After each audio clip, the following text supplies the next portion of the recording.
O sertão nordestino, vasto e implacável, com sua terra rachada pelo calor e o céu eternamente claro, sempre foi um lugar de mitos e mistérios. Aquele clima seco e a solidão das cidades afastadas criavam um ambiente propício para histórias que atravessavam gerações, como a lenda de Mandacaru, um vilarejo abandonado que, segundo os mais velhos, estava amaldiçoado por uma tragédia de tempos passados. Mas o que ninguém sabia é que naquele mesmo sertão, o mistério que se desenrolaria seria mais sombrio do que qualquer história contada à beira da fogueira. O desaparecimento de 3 jovens amigos, João, Marcos e Carla, se tornou um enigma que abalou a cidade de Paulo Afonso, localizada às margens do Rio São Francisco. Eles eram conhecidos pela curiosidade e pela ousadia em se aventurar por lugares desconhecidos. Apesar dos avisos dos moradores mais antigos sobre a trilha que levava até o povoado de Mandacaru, eles decidiram seguir em frente, desconsiderando as advertências. As últimas palavras de Carla, enviadas em uma mensagem para sua mãe, ecoavam em sua mente. Estamos quase chegando a Mandacaru, mas tem algo estranho aqui. Não é só a lenda, algo nos observa. A frase, cheia de receio, parecia prever o que estava por vir. Quando a mensagem foi enviada, eram pouco mais de 18 horas e a cidade estava tranquila, mas ninguém sabia que essas seriam as últimas notícias de Carla. A polícia foi chamada depois que os jovens não retornaram dentro do prazo previsto. O delegado Edson Pereira, que já havia lidado com desaparecimentos em áreas mais remotas do sertão, sabia que o caso não seria simples. A primeira reação de todos foi a de que os jovens poderiam ter se perdido. A vegetação densa e o clima hostil eram capazes de engolir qualquer um, mas algo estava fora do lugar. O relato de Carla sugeria que havia mais por trás do que apenas um erro de navegação. A primeira busca começou na manhã seguinte. Edson e sua equipe, acompanhados de voluntários e alguns moradores da região, adentraram a trilha que levava até Mandacaru. O sol escaldante já estava forte e a caminhada era árdua. Conforme avançavam pela trilha, o terreno se tornava cada vez mais desolado e silencioso. O único som que se ouvia era o das folhas secas se movendo com o vento, criando uma sensação de solidão opressiva.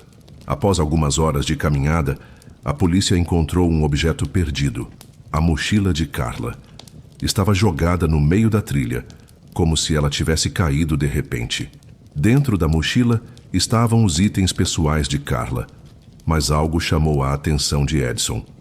Um diário. O diário de Carla estava aberto em uma das últimas páginas, onde ela descrevia os eventos dos dias anteriores à sua partida. As palavras, no começo, eram normais, uma descrição de sua ansiedade pela aventura. Mas as últimas páginas estavam repletas de uma escrita mais apressada, como se ela estivesse com medo. Em uma das entradas, Carla escreveu: "Parece que algo nos segue. João e Marcos acham que é apenas nossa imaginação, mas algo não está certo." O diário indicava que a viagem estava longe de ser tranquila. À medida que os jovens se aproximavam do vilarejo abandonado, eles começaram a sentir uma presença estranha ao redor.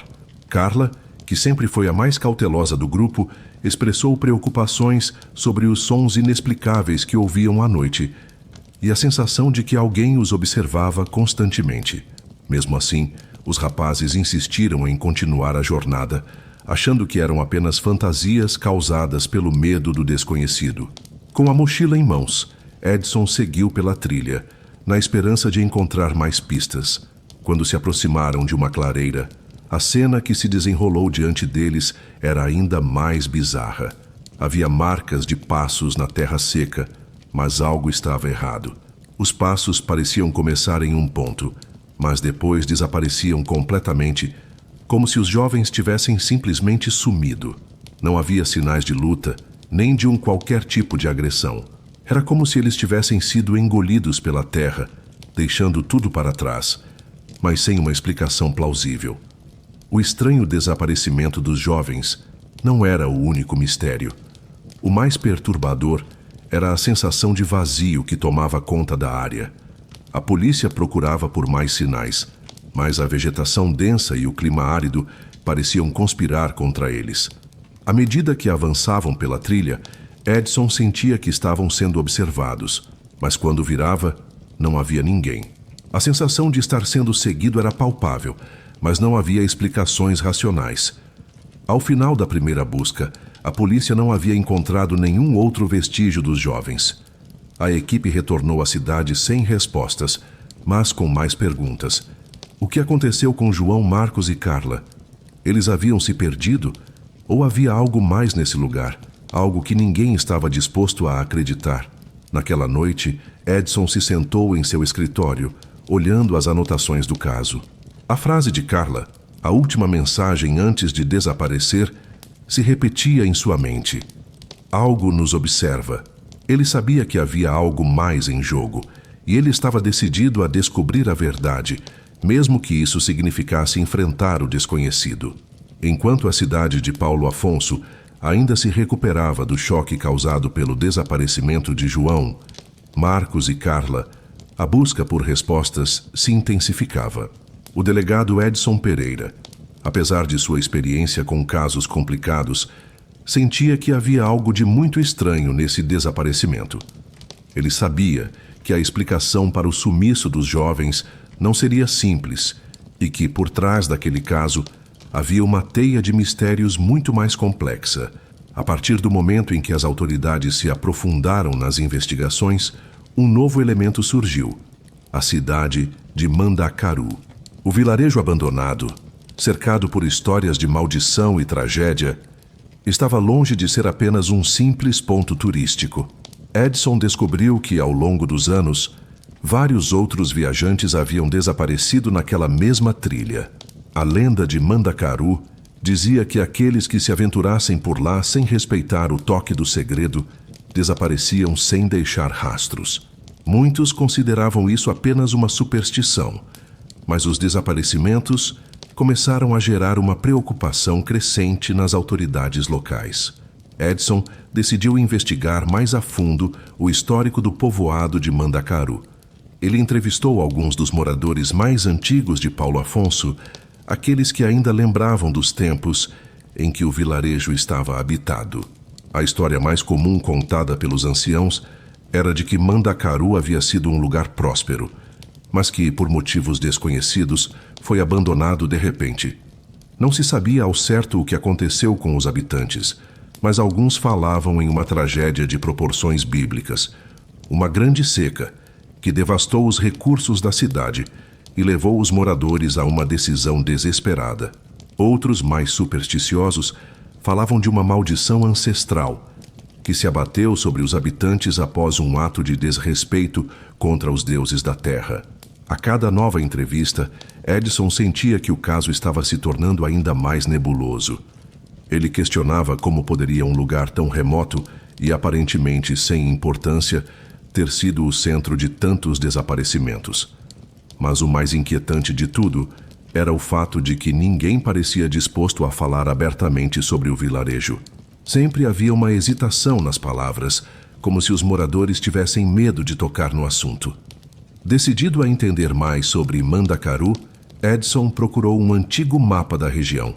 O mapa, que datava de décadas atrás, revelava uma série de trilhas e caminhos escondidos, quase como se estivessem ocultos de propósito.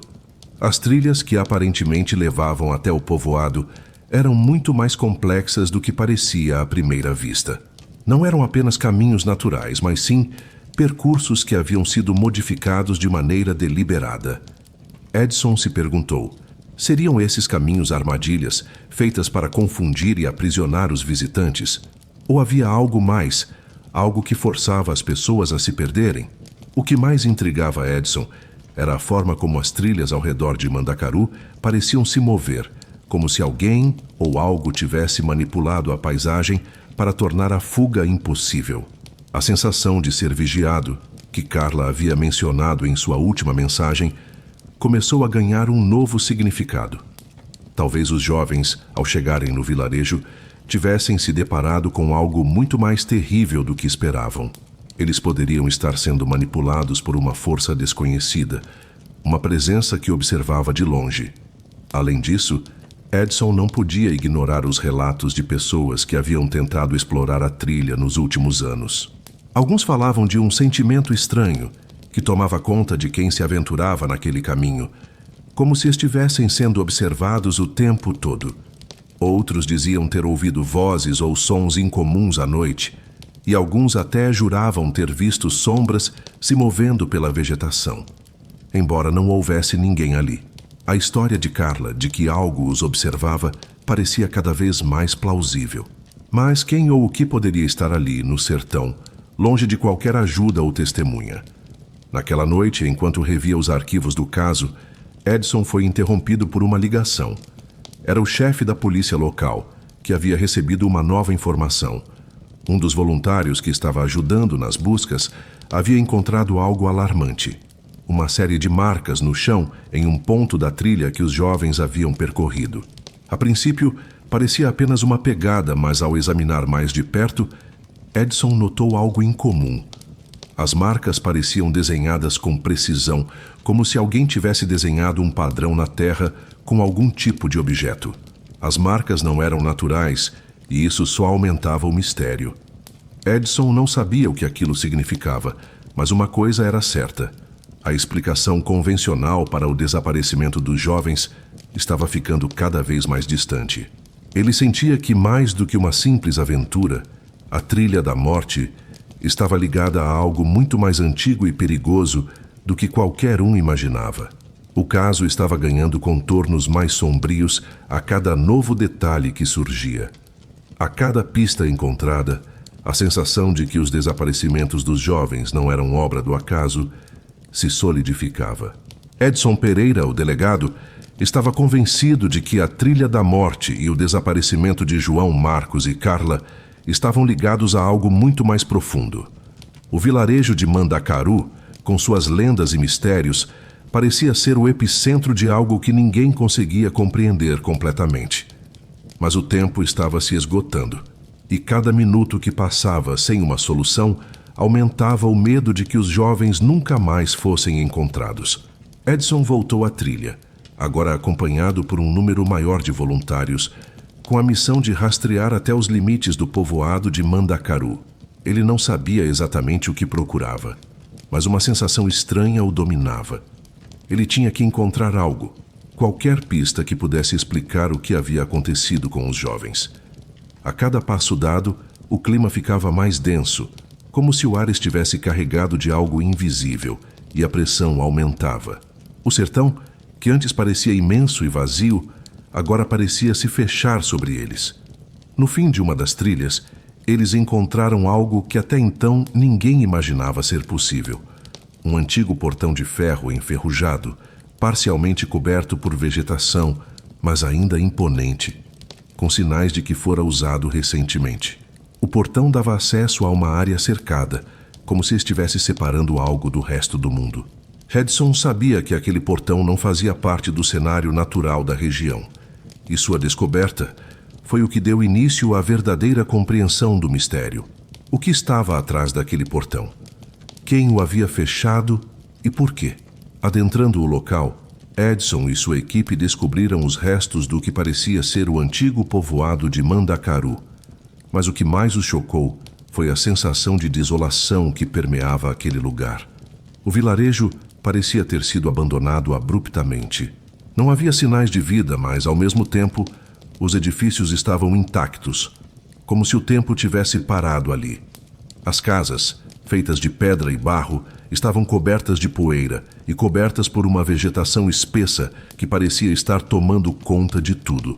A única coisa que indicava que o vilarejo havia sido desabitado havia algum tempo eram os rastros de poeira e os objetos caídos no chão. Mas algo estava errado, e Edson sabia disso.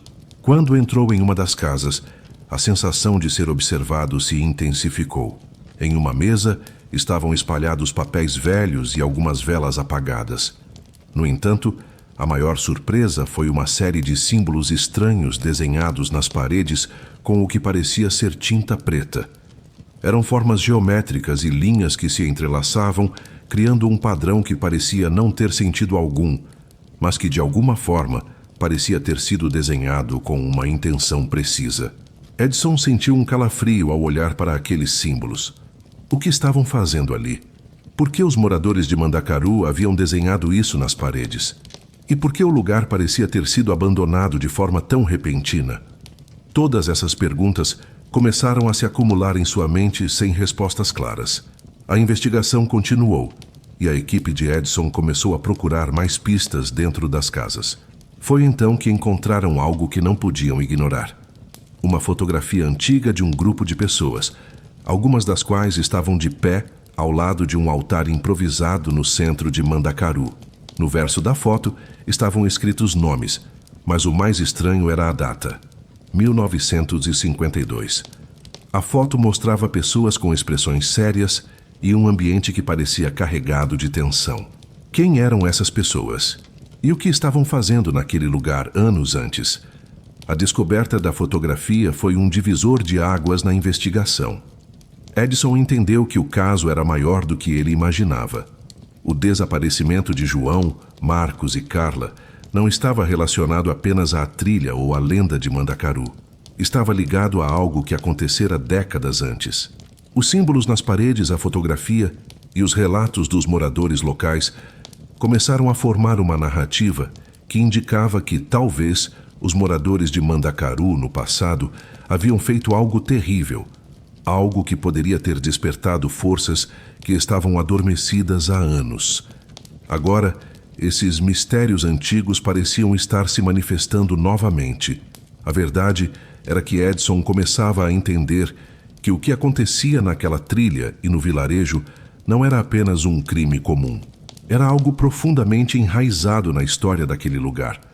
Algo que envolvia lendas, maldições e forças além da compreensão humana. E quanto mais Edson avançava, mais ele sentia que o passado e o presente estavam se entrelaçando de forma perigosa. A história de Mandacaru não estava apenas se repetindo, ela estava se tornando ainda mais mortal. Agora, Edson sabia que ele estava diante de uma verdade difícil de encarar. O que quer que tivesse acontecido com os jovens, talvez fosse apenas o começo. O que ele ainda precisava descobrir era como e por que o mistério de Mandacaru estava sendo reaberto agora. O que quer que estivesse por trás dessa lenda e desses desaparecimentos estava se aproximando. E Edson não sabia se estava preparado para o que viria a seguir. O amanhecer no sertão trouxe uma sensação de urgência crescente. Edson Pereira, após dias de investigação e revelações perturbadoras, sabia que o tempo estava se esgotando. Os desaparecimentos de João, Marcos e Carla não eram apenas um mistério a ser resolvido, mas um chamado para enfrentar algo muito maior, algo que estava escondido nas sombras de Mandacaru, esperando para ser revelado. Após a descoberta da fotografia e dos símbolos estranhos nas paredes, Edson e sua equipe fizeram uma última busca no povoado. Algo dentro de Edson dizia que o segredo final estava ali, entre as ruínas. Eles vasculharam cada casa, cada pedaço de chão, e o último local a ser explorado foi uma grande construção no centro de Mandacaru. Lá, encontraram uma porta de madeira antiga, escondida atrás de um espesso manto de plantas. Ao abri-la, uma sensação arrepiante tomou conta do ar. Dentro da sala estavam mais símbolos, mais pinturas e uma estrutura improvisada, como um altar. Ao redor dele, cadeiras estavam dispostas em círculo, como se alguma cerimônia tivesse sido realizada. O que mais os impactou foi um pequeno objeto no centro do altar, um amuleto com a forma de um olho, algo que parecia ser um talismã. E em sua base, gravados com precisão, estavam os nomes dos jovens desaparecidos, João, Marcos e Carla. Edson sentiu uma sensação de frio na espinha ao perceber o que estava diante de si. Aquilo não era apenas uma decoração ou uma tradição antiga. Era um ato de possessão, uma marca. Era como se os jovens tivessem sido escolhidos, como se eles estivessem ligados a algo que os havia atraído para aquele lugar. Mas o que isso significava? O que estava acontecendo em Mandacaru?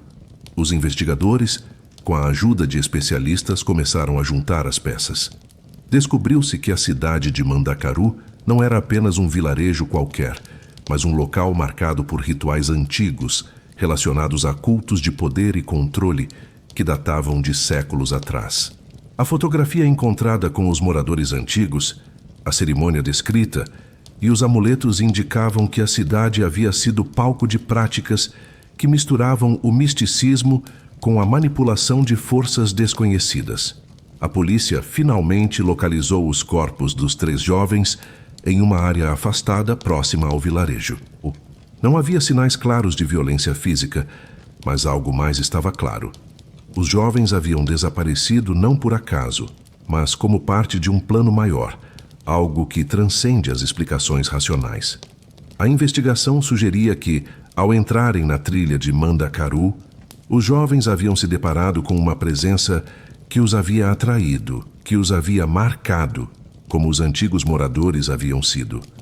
O julgamento foi um evento tenso e incomum. Embora as evidências apontassem para o povoado e para os rituais secretos realizados ali, ninguém foi realmente processado por assassinato, pois os desaparecimentos foram considerados inexplicáveis pela maioria. No entanto, os registros históricos e os testemunhos locais de pessoas que haviam sido influenciadas por essa força começaram a ser mais amplamente discutidos. A cidade de Paulo Afonso e até mesmo o estado da Bahia entrou em um debate profundo sobre as lendas e os mistérios do sertão. O que começou como uma busca por 3 jovens desaparecidos se transformou em um marco histórico. O mistério de Mandacaru, com suas forças ocultas e símbolos ancestrais, foi finalmente revelado, mas a verdade não trouxe conforto. Pelo contrário, trouxe ainda mais perguntas. O que mais poderia estar escondido nas vastas terras do sertão? O que outras cidades estavam escondendo, longe dos olhos da civilização? Anos se passaram, e o mistério de Mandacaru e o desaparecimento dos jovens foram lembrados como uma tragédia incompreensível. A história foi documentada e estudada, mas ninguém conseguiu explicar totalmente o que havia acontecido. O vilarejo de Mandacaru ficou para sempre marcado por suas lendas e pelo silêncio. Edson Pereira se aposentou depois de concluir o caso, mas a dúvida sempre o perseguiu. Ele nunca foi capaz de encontrar uma explicação que fizesse sentido completo. No entanto, ele sabia que alguns mistérios não deveriam ser desvendados. Às vezes, o desconhecido deve permanecer assim, oculto nas sombras onde o tempo não consegue alcançar. E assim, o sertão continuou sua rotina, mas os ecos dos desaparecimentos de João, Marcos e Carla jamais foram esquecidos. O vilarejo de Mandacaru, agora mais do que nunca, se tornou um lugar de histórias e avisos. Alguns diziam que a Trilha da Morte ainda estava lá, esperando por novas vítimas, enquanto outros apenas murmuravam que era melhor nunca mais falar sobre isso. Caso 2. Em uma madrugada fria de outubro, a cidade de São Paulo acordou com uma notícia perturbadora. Um jovem empresário de 27 anos, Daniel Souza, havia desaparecido sem deixar rastros. Daniel era conhecido por sua vida agitada e seu estilo de vida luxuoso, com um trabalho próspero em uma empresa de marketing digital. Ele morava em um bairro nobre da cidade, mas, curiosamente, seu desaparecimento não aconteceu nas áreas mais movimentadas da cidade. Ele havia sido visto pela última vez em um bairro antigo e pouco frequentado, conhecido apenas pelos moradores mais antigos, o Bairro Esquecido. O Bairro Esquecido, como o próprio nome indicava, era uma área antiga onde os edifícios se desintegravam com o tempo e as ruas estreitas eram desertas, exceto por algumas pessoas que ainda ali moravam em meio à decadência. Era um lugar onde a modernidade não chegava e que, embora ficasse a poucos quilômetros dos bairros mais prósperos, parecia estar distante de qualquer radar. Daniel havia se aventurado até lá em busca de algo desconhecido.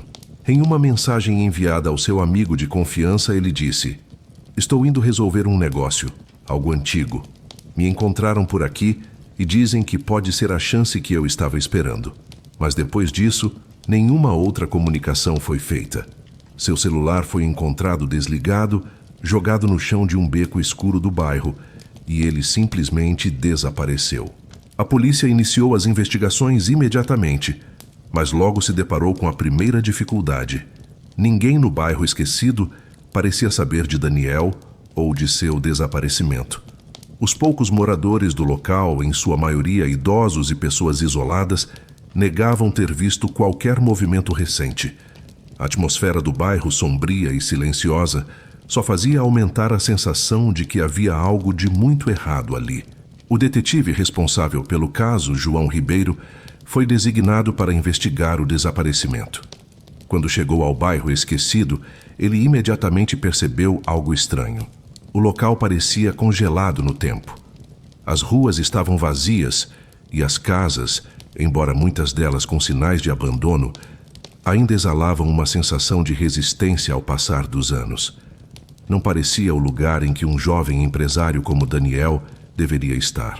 O clima era denso, e à medida que avançava pelas vielas, João sentiu uma sensação de desconforto, como se algo estivesse se escondendo nas sombras daquele bairro. Ao entrevistar os poucos moradores, João foi confrontado com relatos desconcertantes. Uma mulher idosa mencionou que algumas semanas antes do desaparecimento, havia visto Daniel conversando com um homem estranho em uma das vielas. Ele não era daqui. Tinha uma aparência estranha, como se tivesse vindo de algum lugar distante, disse a mulher com um olhar preocupado. Mas ela não soube dar mais detalhes. O que mais chamou a atenção de João foi um detalhe aparentemente pequeno, mas crucial. Durante uma das entrevistas, um morador que preferiu não se identificar mencionou que o bairro esquecido já tinha sido o cenário de outros desaparecimentos, casos antigos que ninguém jamais havia resolvido. Esses desaparecimentos não estavam registrados em qualquer boletim policial recente, mas, ao que tudo indicava, eram mais comuns do que se pensava. A investigação tomou um rumo mais sinistro quando, ao examinar o histórico de Daniel, João descobriu que ele estava envolvido em uma pesquisa sobre o passado obscuro do bairro. Daniel havia começado a investigar os antigos moradores e as lendas que cercavam a área. Segundo informações, ele estava em busca de um arquivo perdido, um antigo diário que pertencia a um dos primeiros habitantes do bairro, que morreu misteriosamente há décadas. O diário falava sobre rituais realizados na área, incluindo referências a uma sociedade secreta que operava nas sombras. Seria essa a chave para o desaparecimento de Daniel? Estaria ele investigando algo que foi melhor deixado esquecido? Ao voltar ao local onde o celular de Daniel foi encontrado, João fez uma descoberta perturbadora. O beco, onde o dispositivo estava jogado, não parecia ser um local comum. Ali, entre os prédios abandonados, havia uma porta escondida, uma entrada que, aparentemente, ninguém havia notado antes. Ela estava coberta por um pano rasgado, mas o suficiente para dar acesso a um corredor estreito e empoeirado. O detetive sentiu que esse era o lugar onde as respostas estavam. Naquela noite, João se preparou para entrar mais a fundo no mistério do bairro esquecido. Ele sabia que, à medida que desvendasse mais camadas daquele enigma, a verdade poderia ser ainda mais aterradora do que ele imaginava. Na manhã seguinte, o detetive João Ribeiro não podia mais ignorar a crescente sensação de que ele estava sendo atraído para algo muito maior do que um simples desaparecimento. As pistas começaram a apontar para uma rede de mistérios que remontavam décadas. O bairro esquecido, com seu passado nebuloso, parecia ser mais do que um cenário para um crime. Parecia ser o epicentro de algo que havia ficado em silêncio por muito tempo, aguardando ser revelado. Quando João revisitou o beco onde o celular de Daniel foi encontrado, ele percebeu que a porta oculta, que dava acesso a um corredor estreito, não era apenas uma entrada esquecida, mas uma passagem cuidadosamente ocultada, como se alguém tivesse feito de tudo para manter aquele segredo intocado. O cheiro de mofo e poeira invadiu suas narinas quando ele entrou no túnel escuro, e a cada passo o silêncio parecia ficar mais denso. O corredor levava a uma escada em espiral, que descia para o que parecia ser um porão subterrâneo. Era um lugar que ninguém mais, além de Daniel, parecia ter acesso, e a sensação de que ele estava prestes a descobrir algo crucial o fazia acelerar os passos. O que João encontrou no fundo daquele porão era algo que ele nunca poderia ter previsto.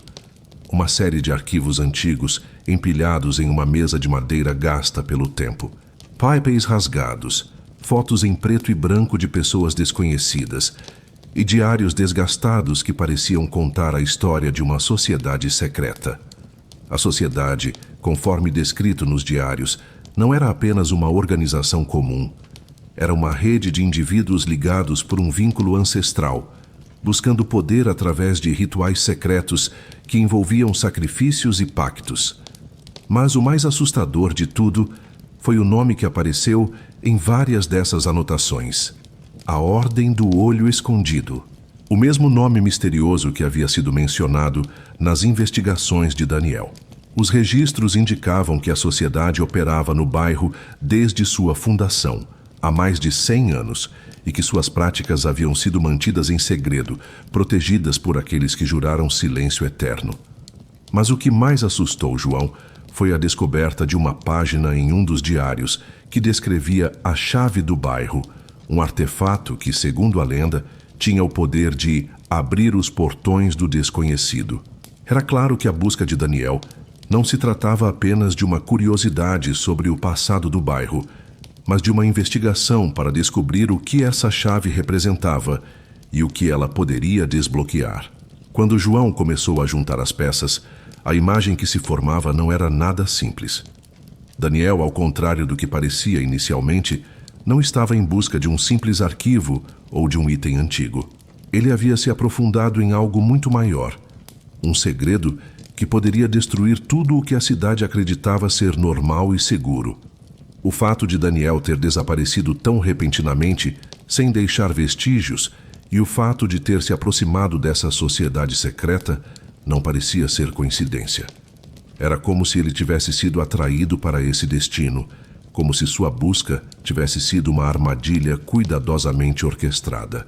Naquela noite, João decidiu voltar ao bairro, agora mais consciente da gravidade da situação. Ele já não via mais o desaparecimento de Daniel como um simples caso isolado, mas como uma peça em um quebra-cabeça muito maior. Algo estava acontecendo naquele bairro, e as respostas não estavam apenas nas ruas desertas e nas casas abandonadas. As respostas estavam enterradas em um passado esquecido, um passado que havia sido cuidadosamente apagado pela Ordem do Olho Escondido. Ao retornar ao local da investigação, João encontrou algo que só aumentou sua apreensão. Uma marca, que ele inicialmente pensou ser uma simples mancha de sujeira, na parede do beco onde Daniel havia sido visto pela última vez.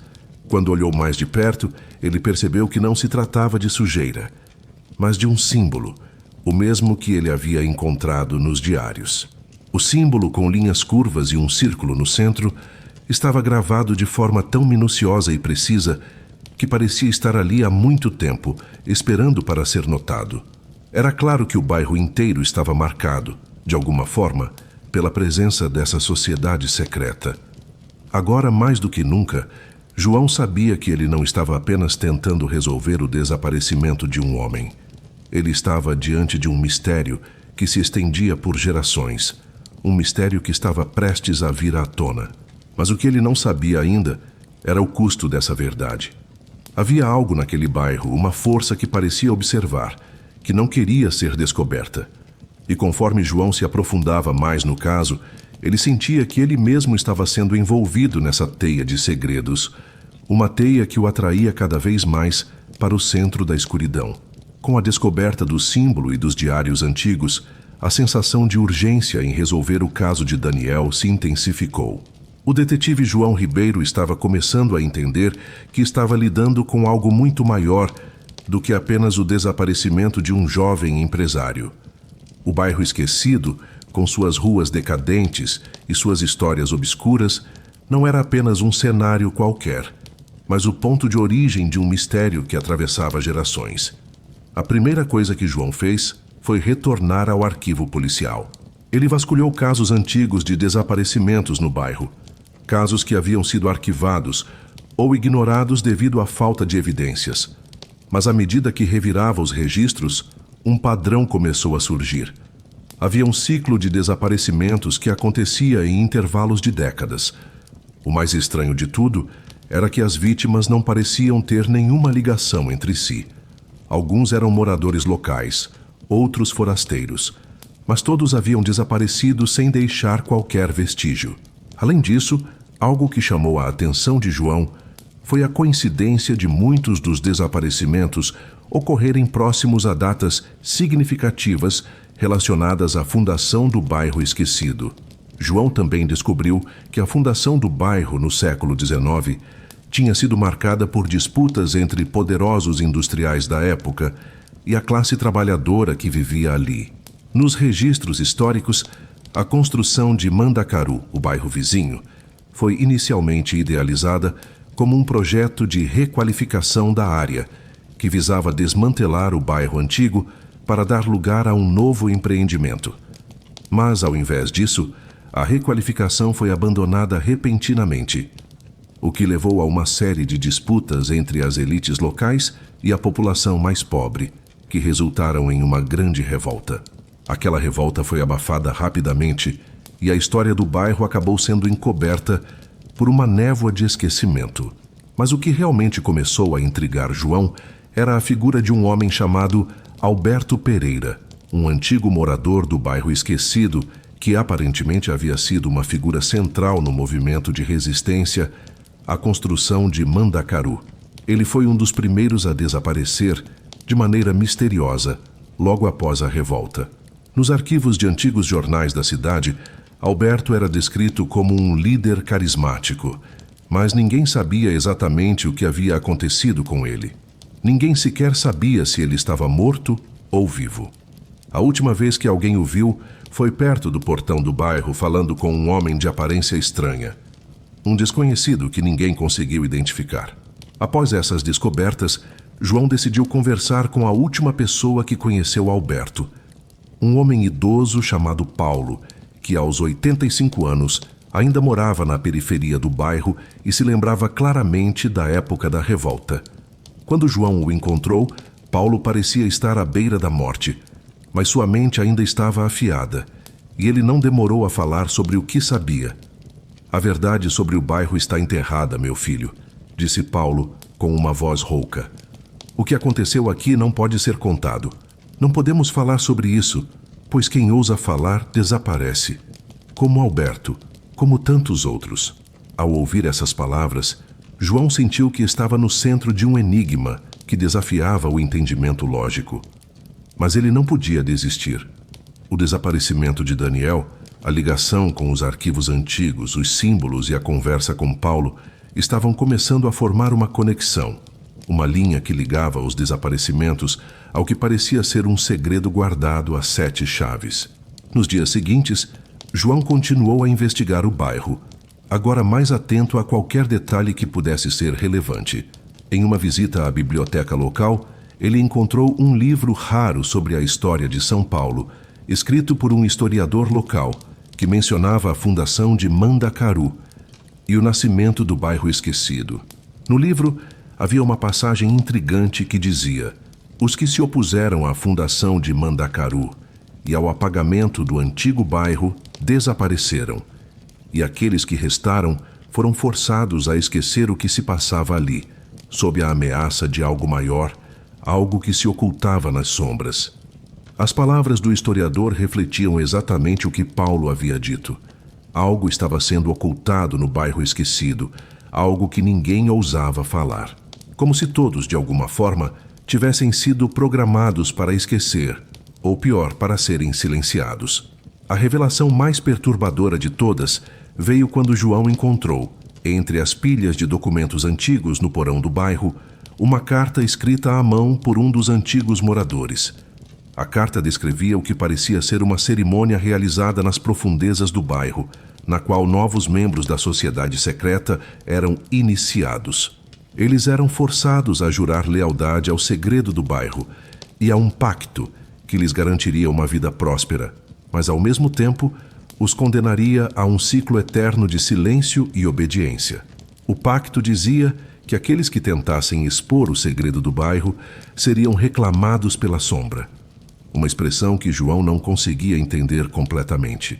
Agora, mais do que nunca, João sabia que o desaparecimento de Daniel estava relacionado a algo muito maior, algo que tinha raízes profundas no próprio tecido da cidade. O mistério estava se desdobrando em uma história de segredos, pactos e sociedades secretas que operavam nas sombras da sociedade. Daniel não estava apenas em busca de uma verdade simples. Ele havia tocado algo proibido, algo que não deveria ser desenterrado. E enquanto João continuava sua investigação, ele sentiu que estava sendo puxado para o centro desse mistério. O bairro esquecido, com seus segredos e sua história silenciosa, estava prestes a revelar uma verdade que poderia abalar os alicerces de tudo o que ele acreditava ser real. Após semanas de investigação e descobertas assustadoras, João Ribeiro estava finalmente se aproximando da verdade. O que começou como o simples desaparecimento de um jovem empresário em um bairro desolado da cidade, agora se transformara em uma jornada sombria pelas profundezas do passado, pelos segredos enterrados do bairro esquecido. O caso estava longe de ser uma simples investigação policial. Era um convite a encarar o desconhecido, a realidade das sombras e da manipulação que havia se instalado naquela área.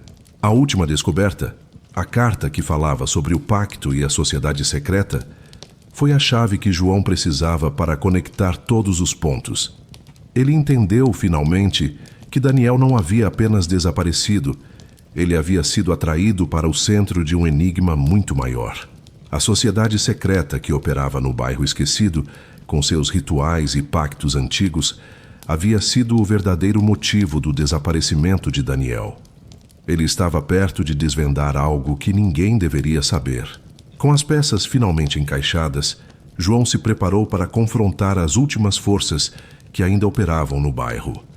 Ele sabia que não poderia fazer isso sozinho, então buscou a ajuda da equipe de investigação da cidade. Juntos, foram até o bairro esquecido mais uma vez, agora com uma missão clara: revelar a verdade e trazer justiça para Daniel e todos os outros que haviam desaparecido ali ao longo dos anos. Quando chegaram à antiga casa, onde haviam encontrado os documentos e símbolos secretos, João e sua equipe descobriram o que parecia ser a última etapa do ritual.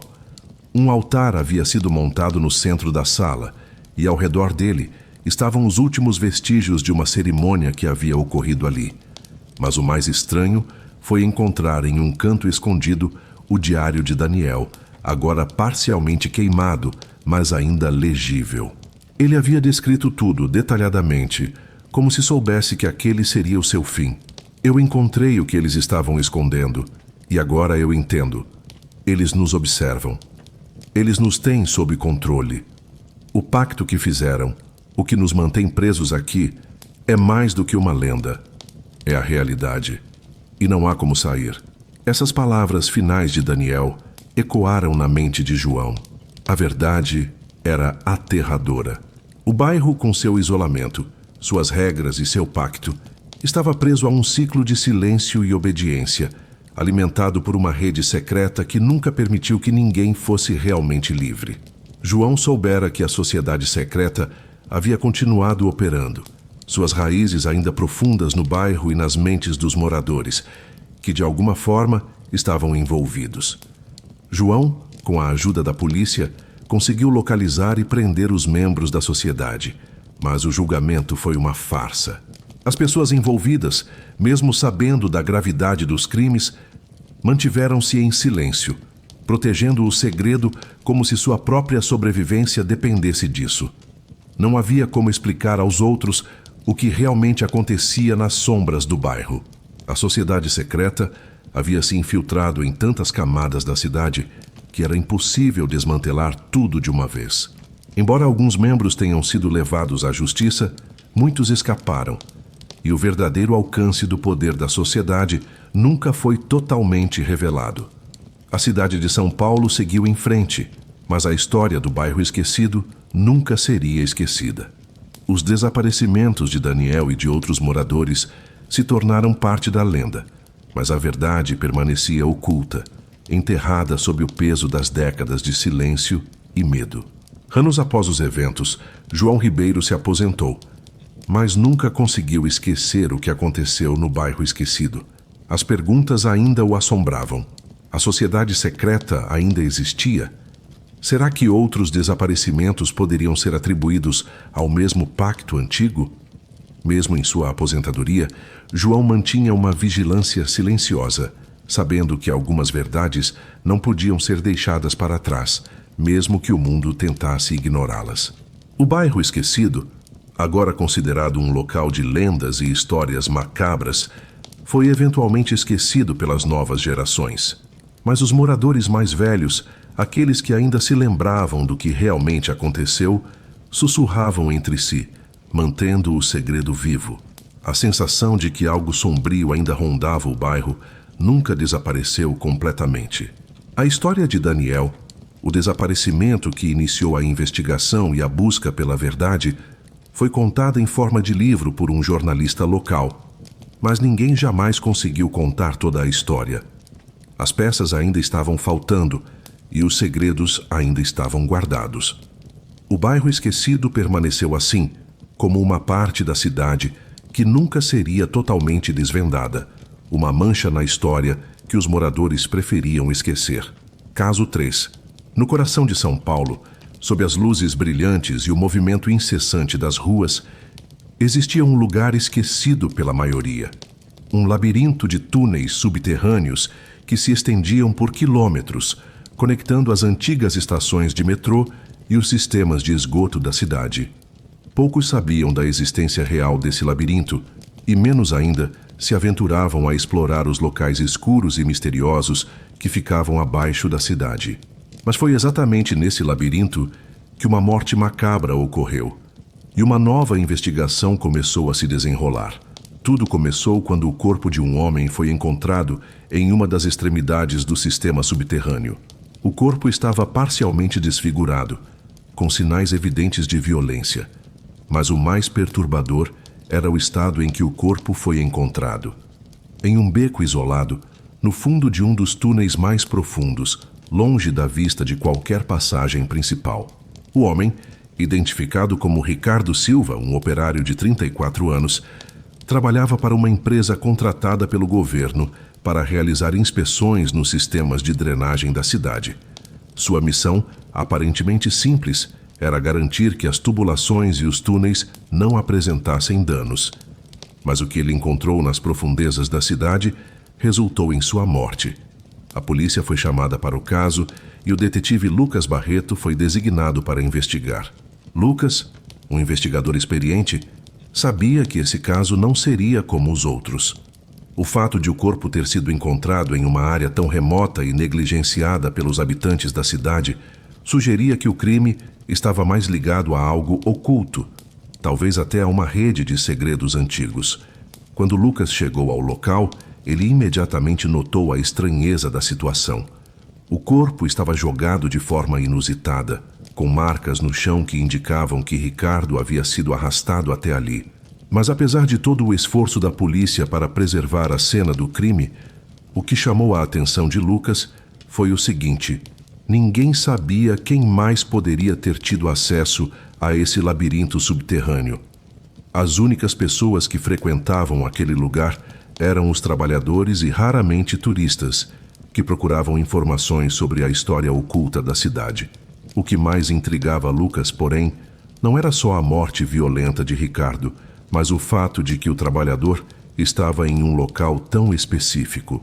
Durante a autópsia, ficou claro que ele havia morrido de um golpe forte. Mas havia mais.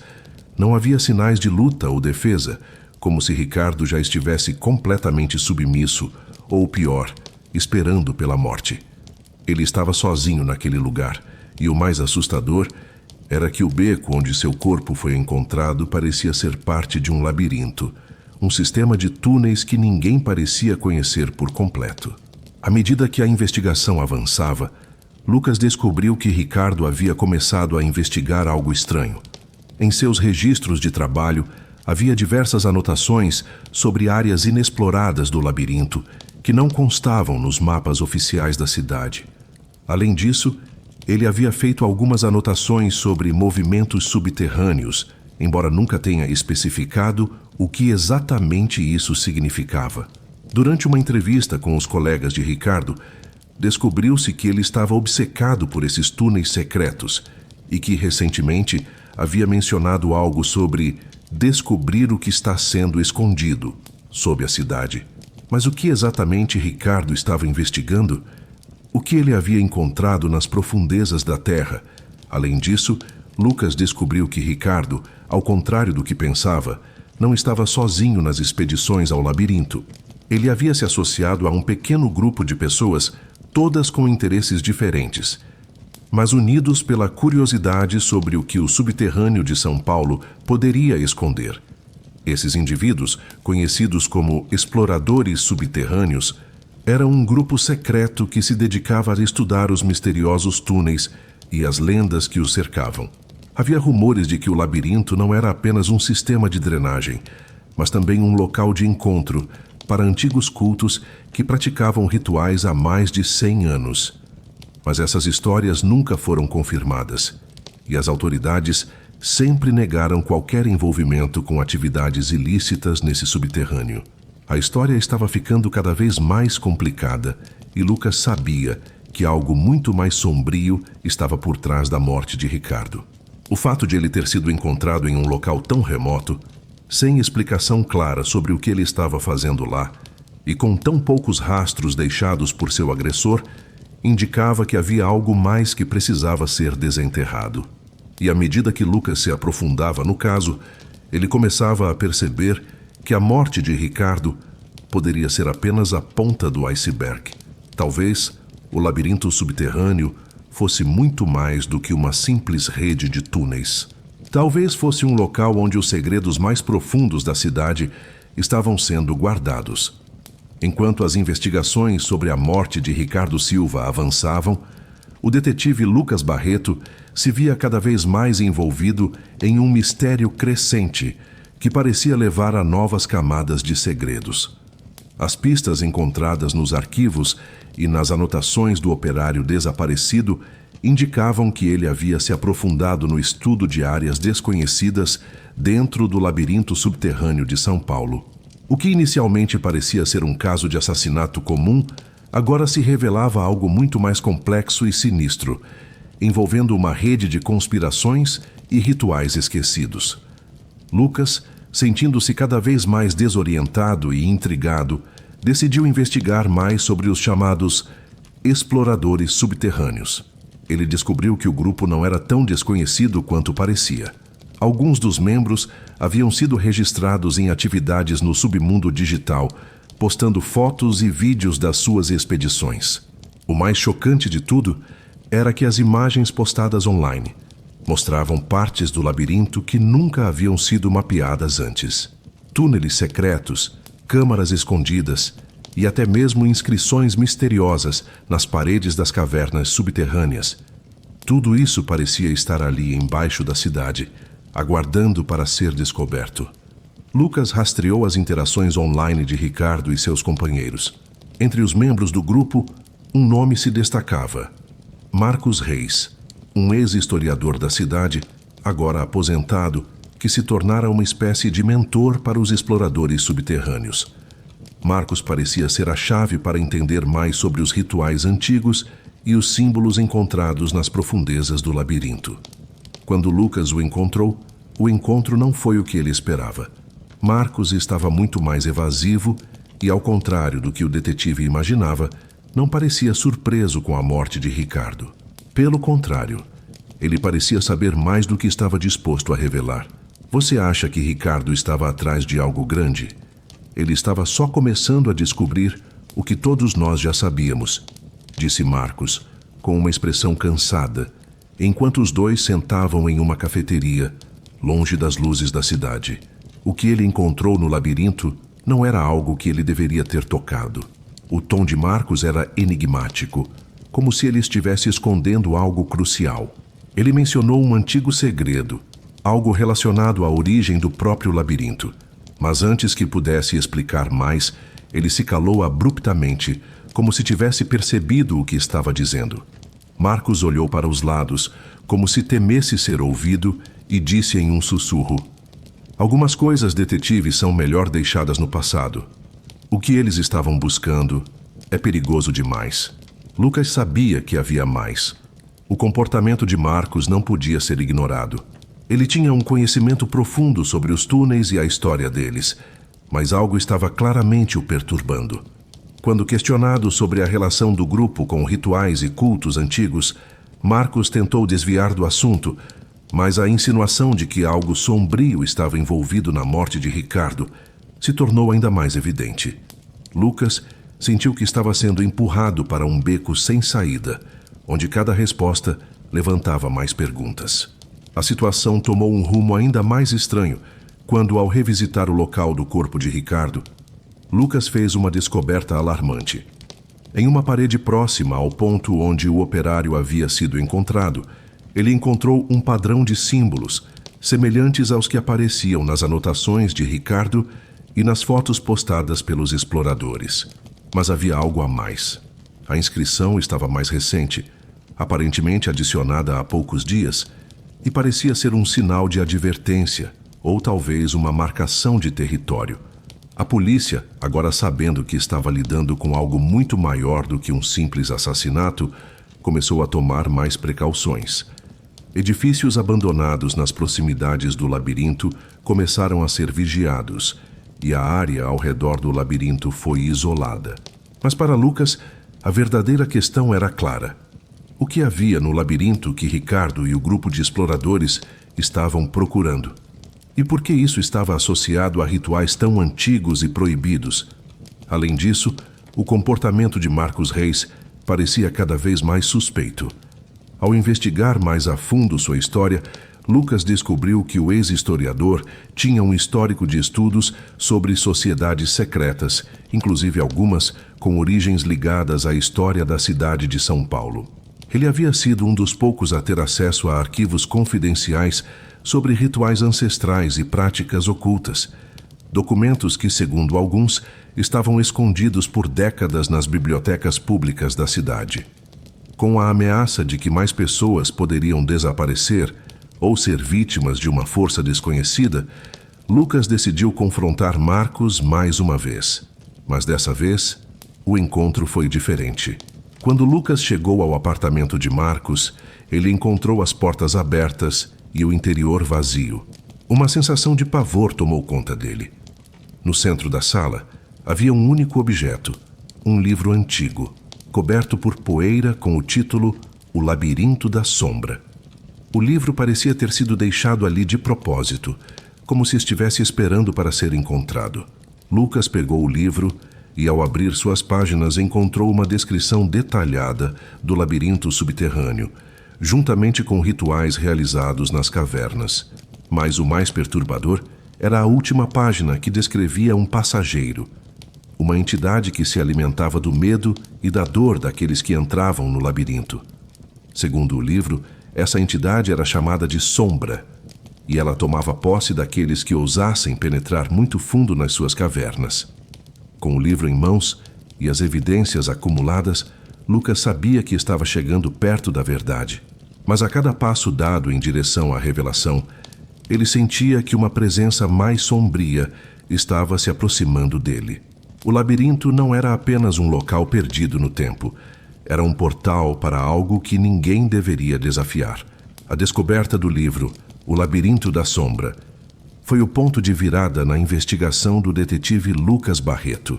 As páginas amareladas pelo tempo continham detalhes perturbadores sobre rituais secretos, símbolos e práticas ocultas que datavam de séculos atrás, quando o labirinto subterrâneo foi originalmente construído.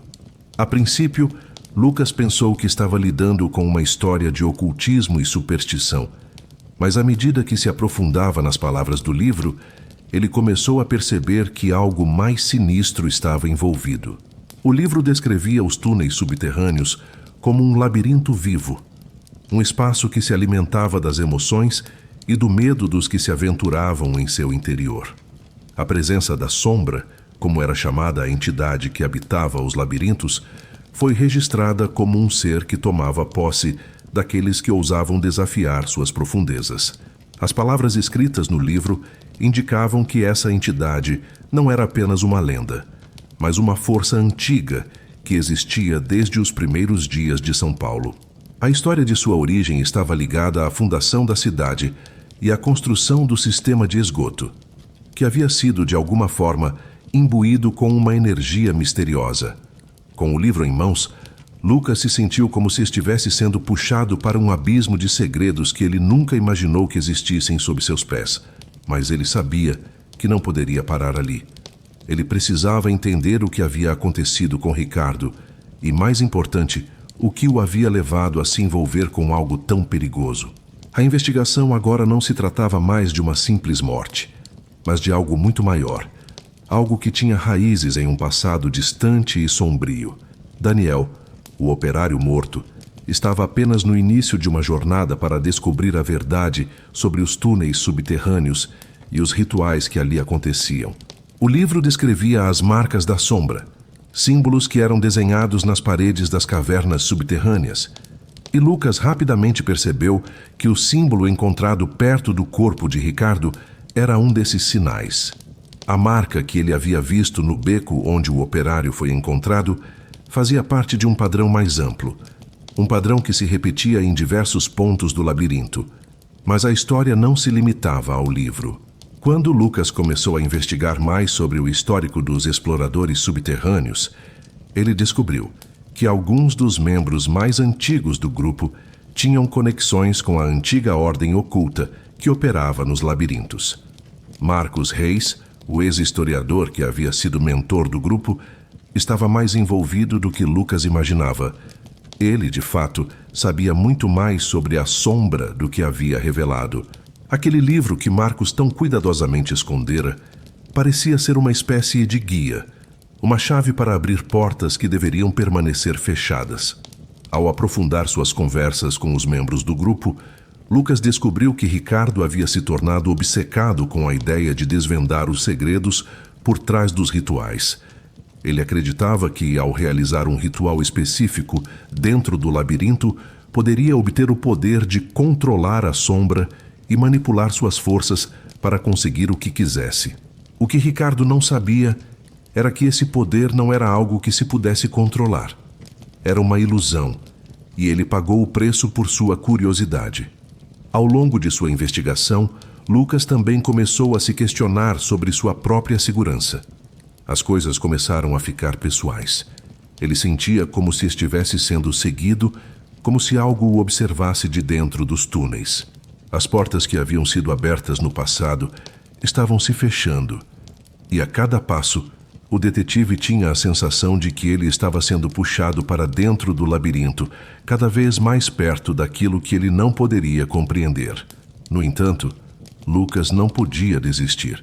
Ele sabia que, se quisesse realmente resolver o mistério e trazer justiça para Ricardo, ele precisaria entrar ainda mais fundo nesse enigma. Ele se preparou para a próxima expedição no labirinto subterrâneo, agora com a intenção de confrontar as forças que estavam por trás dos desaparecimentos e dos rituais.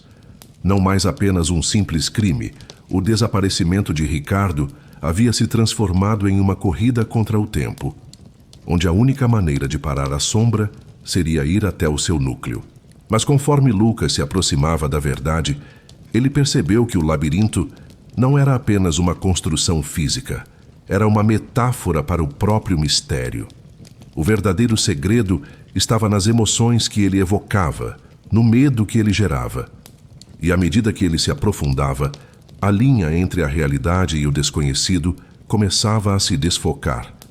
A expedição final de Lucas Barreto ao labirinto subterrâneo estava prestes a acontecer. Com o livro em mãos e as descobertas feitas, ele sabia que não poderia mais adiar o confronto com o mistério que havia se desdobrado nas profundezas da cidade.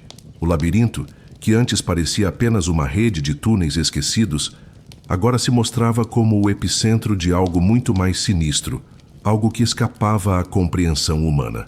O pacto com a sombra era real, e Lucas estava determinado a enfrentá-lo. Ao entrar mais uma vez no labirinto, Lucas sentiu o peso da história que carregava consigo.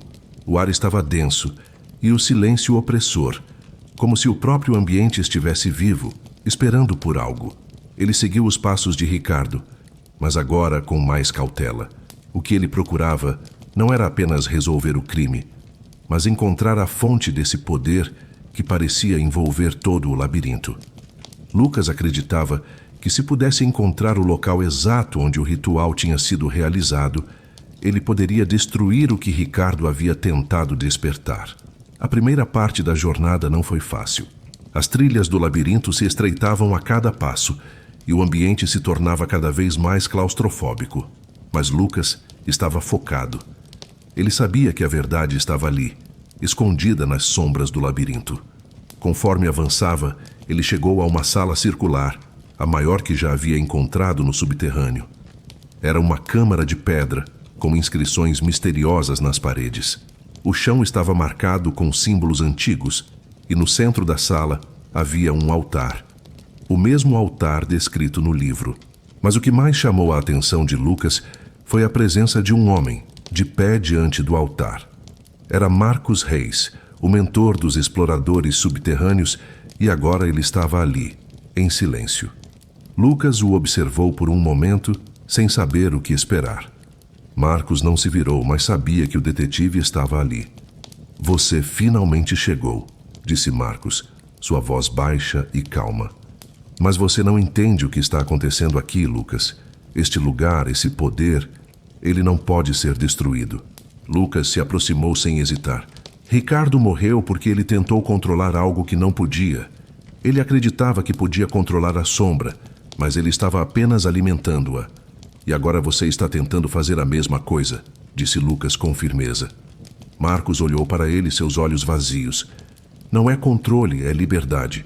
Liberdade do medo, liberdade da dor. A sombra nos oferece isso, mas aqueles como você, aqueles que tentam entender, sempre fracassam."